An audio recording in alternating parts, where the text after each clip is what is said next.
Welcome to the Salon Owners Collective podcast. Each week on the podcast, you'll hear stories and tactics from experts and influencers who will provide you with actionable steps to transform your business and your life. I'm your host, Larissa McClellan, and I help salon owners move from stress and overwhelm to lead a life of freedom and profit by implementing a strategic framework to grow and scale their business. So wherever you are in the world, I want to officially invite you to join me in this episode and make an important step in your journey towards more freedom and more profit. If your salon is on your mind 24/7 and you find it hard to switch off, you're constantly stressing over everything that needs to be fixed, trying to do it all at once. What's worse is that you think that you're fixing the things, but the problem isn't going away. And as a result, there's a bit of burnout. You know it's possible to not feel like this because you see other salon owners living the life that you always wanted. But the reality is that you just don't know exactly what you need to be doing and what you need to be working on to get there. So instead, you need something that's going to help you identify what phase of business that you're in and what to work on to get the results that you want. This is the second part of my masterclass series, where we're going to identify what stage and phase of salon your business is in. It's really important because it's going to highlight what you should be working on given the stage of business that you're in, and tell you also what you can say no to right now. By the way, you'll need to grab a copy of our business planner if you haven't already.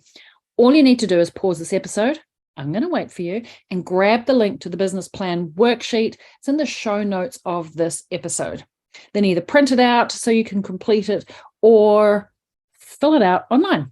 All right, go and do that now. Okay, you're back. Right, I'm ready and I'm excited to have you join me. Let's jump in.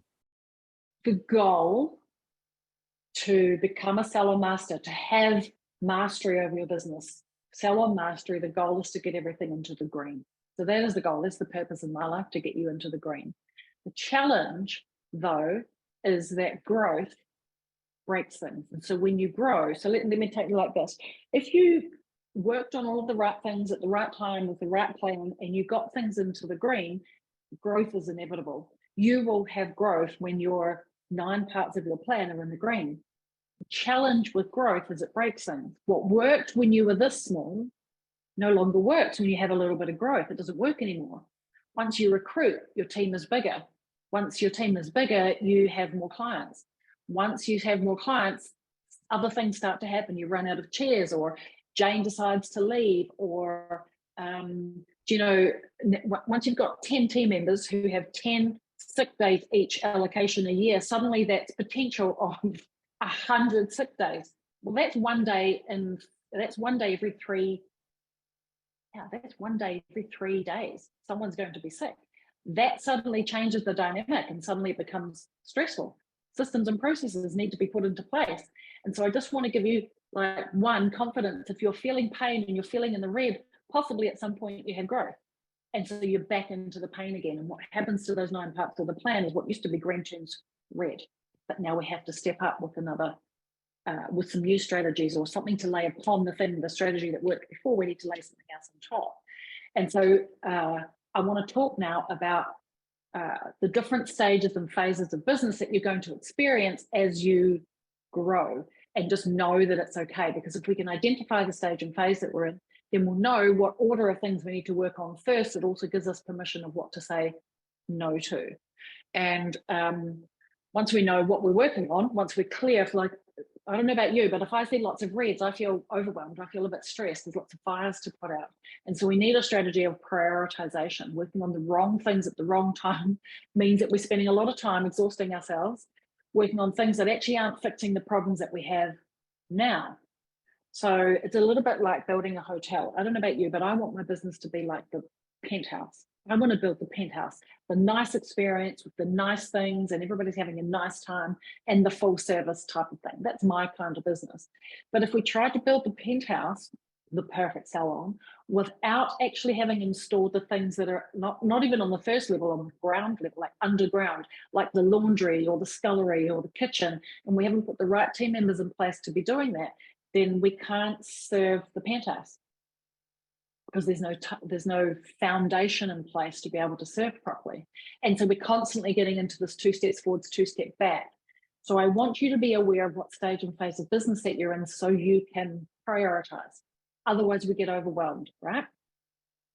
So let's talk about how we can prioritize the things that we're going to work on to maximize impact for the time that we have, because most of us don't have a wealth of time. So we've got to do the right thing. So the goal here is to move away from the old stressful life and towards being a great salon CEO that is growing up the stages and phases of business. So I want to step through the different stages. So the first one is when we're just establishing ourselves. Typically we work for somebody else, or it's just us in our business, and we're in the establishment phase. We're establishing ourselves, we're establishing a clientele, we're establishing how we like to run business, how we like to do services our own way. And if we start to build a team, then we usually step into the operator phase, and this is our building phase. And after we start to build, once we kind of get to the 4 to 5 team members, business changes, and we need to focus on managing a team. It changes. This is what breaks, what happens, what worked here breaks when we get to the 4 to 8 team members, and we have to focus on management. And when we get to the 8 team members plus, it breaks again, and we have to change our focus. So our role as the salon CEO changes over time. So I want to just take you through that step by step. When we're establishing ourselves, we really just can focus on serving our clients, showing up for yourself. The focus is growing your client base. What can happen though is that we often get overworked, overbooked, and we hit a growth ceiling. There comes a point where you can't grow anymore, you can't work any more hours, and it's easy to get unmotivated and flat when we hit a growth ceiling. So what happens is you think, I know, I'll employ somebody, or I'll go and build a business of my own. And we step into the operator phase, and the important focus for the operator phase, while our team is small, because it's easy to manage 1, 2, or 3 people, we can catch them in the hallway and have conversations. The focus here needs to be on building the brand message, not around you. If we build it around you, well, the clients want you. And when we attract clients, they want to come and see you, but you're already fully booked. So we need to build a brand message that's not based around you. We need to attract new clients, a system to attract clients. And we need to be able to deliver a 10 out of 10 service consistently and establish service and sales culture. Otherwise, we're booked out, the team have low bookings, low retention, low spending, and the team is unknown, and the brand is the roadblock to growth, and it's still focused around you. And that becomes a problem. Hey, are you loving this episode so far? Oh, by the way, it's Greta here, Salon Mastery Success Coach at Salon Owners Collective. So I wanted to pop in and ask you something. Do you ever feel like you are winging it when it comes to your business? You started your own business so that you could live the life you wanted with freedom that you wanted, earn great money, and be a leader. But the reality is, the amount of effort you're putting in isn't giving you an equal reward. You're exhausted and you don't know what to do about it. No matter what you do, you just can't seem to get ahead. You see other people winning and seeing success, but how come it doesn't work for you? You wish you had a clear, laid out plan, something to guide you in the right direction or help you with what to do next. What can you do that actually worked? In reality, many salon owners feel this way. You aren't alone. If you are nodding your head as you listen to this, then you need the Salon Mastery proven 9-part plan to grow your salon. That's right, no more winging it.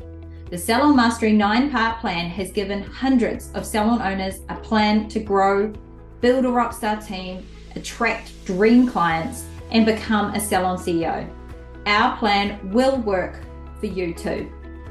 To uncover the 9-part proven plan, just click the Apply Now link in the show notes of this episode. Okay, now back to the episode.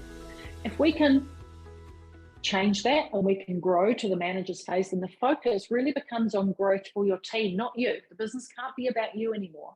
This is our time to develop culture and systems, team career pathways, knowing your numbers really clearly. And as we get to the 8 team members, we need to just start thinking about our management team. And if we don't put those systems in